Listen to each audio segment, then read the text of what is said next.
But the reason why it's on its way down is because men, yes, you, are not doing your job as a man. Men are not following through on their own disciplines and doing what they're supposed to do. And when men do what they're supposed to do, the women and children naturally fall in line because that is their natural role. That is their natural wiring. Anytime you see a woman or a child in charge, that is because a man has abdicated his responsibilities. That goes from the micro level in the house to the macro level in society. So here I'm going to hold the men accountable and tell you what disciplines you need to make sure you're following on a day-to-day basis in the way that you conduct yourself. Number one, what do you need to be doing? Now, how does a man know what he's supposed to be doing? That's because you should be clear on your purpose and clear on your goals. That means you're doing what you're supposed to do, when you're supposed to do it, where you're supposed to do it, how you're supposed to do it, and you know why you are doing it because it is your actual purpose. You as a man need to get clear on your purpose and clear on your goals so that you know exactly who, what, when, where, why, and how to do things on a daily basis. You should never be walking around aimlessly with nothing to do. No man who is serious about his discipline ever has nothing to do. That's not even a thing. Number two, sexual discipline.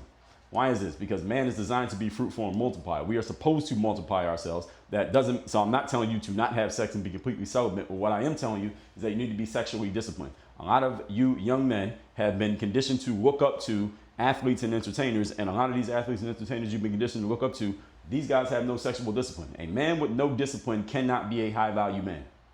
If you're a high value man, you must exude discipline. And a lot of men who many of you think are high value simply because you have read on Google that they have some money, that does not make them high value. Money alone does not make you high value because there's a lot of people with money who don't know how to discipline themselves and they don't conduct themselves with discipline. They cannot be high value. And any of you, even if you don't have money, if you don't have sexual discipline, meaning you are spending 45 minutes a day scrolling through social media looking at pictures of ass, or you're subscribed to some OnlyFans, or you're making bad sexual decisions such as not wrapping it up when you're with the women that you're with, and you end up with STDs or unwanted pregnancies, what are you doing? That is not discipline. You're looking foolish out here, you're looking silly, and you damn sure are not a high value person, and you are not executing on your discipline. And number three, when you are a disciplined man, when a man is fully disciplined, and he is doing what he's supposed to do, when he's supposed to do it, and he is on top of his stuff instead of the world being on top of him, he gives off an aura of a disciplined person that you can tell he's disciplined without him telling you. He doesn't have to go and tell you. He doesn't have to wear a sign on his head that says, hey, I'm a disciplined man.